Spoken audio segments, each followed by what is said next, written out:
प्रिय विद्यार्थियों, अभिवादन। जैसा कि हम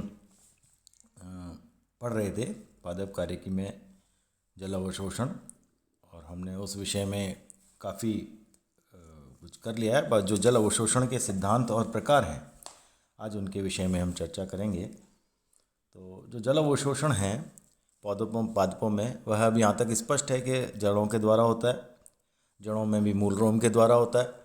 क्या विधि रहती है ये भी हमको जानकारी है, लेकिन इसके जो विभिन्न प्रकार हैं, किस प्रकार से होता है, क्योंकि जो जड़ है वो तो पंप का कार्य करती है, और पौधों की ऊंचाई जो है वो भूमि से लेकर 200-300 मीटर तक कैसे जल ऊपर पहुंचता है, तो इसका जो वर्णन है, इसके जो विभिन्न सिद्धांत हैं जो इसको कि हमारे चीज़ों को सेटिस्फाई करते हैं, हम उनका आज अध्ययन करेंगे। तो क्रेमर नाम के एक वैज्ञानिक थे जिन्होंने 1949 में अवशोषण की जो क्रियाविधि है जड़ों के द्वारा, उसके दो प्रकार बताए। पहला है सक्रिय और दूसरा है निष्क्रिय जल अवशोषण।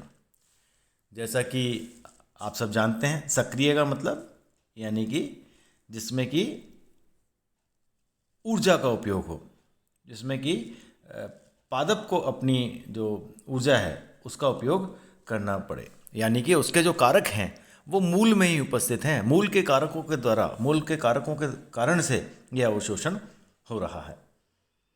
और जो दूसरा है वो निष्क्रिय अवशोषण है।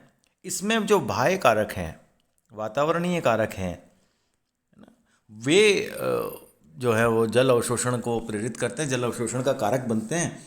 और जो मूल है या स्तंभ है ना, वो एक खाली पैसेज का काम करते हैं, रास्ता प्रोवाइड करते हैं। वो एक वे प्रोवाइडर्स हैं। वो किसी भी तरीके से अपनी सक्रियता का उसमें समावेशन नहीं कर रहे हैं, खाली वो पाइप की तरह, एक मतलब माध्यम की तरह व्यवहार करते हैं। तो जो सक्रिय जल अवशोषण है, रेनर नामक साइंटिस्ट हुए थे, उन्होंने इसकी व्याख्या की, और ये जो आपको मैंने बताया कि सक्रियता क्या है वो उनके द्वारा प्रस्तुत की गई। तो उन्होंने सक्रियता को दो भागों में फिर बांटा आगे। उनके अनुसार जो सक्रिय जल अवशोषण है वह दो प्रकार का है, परासरणी क्रियाओं के द्वारा और अपरासरणी क्रियाओं के द्वारा।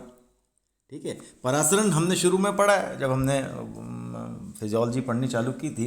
तो परासरण एक पादप कोशिका का गुण है, क्योंकि पादप कोशिका में एक बहुत बड़ी रिक्तिका होती है।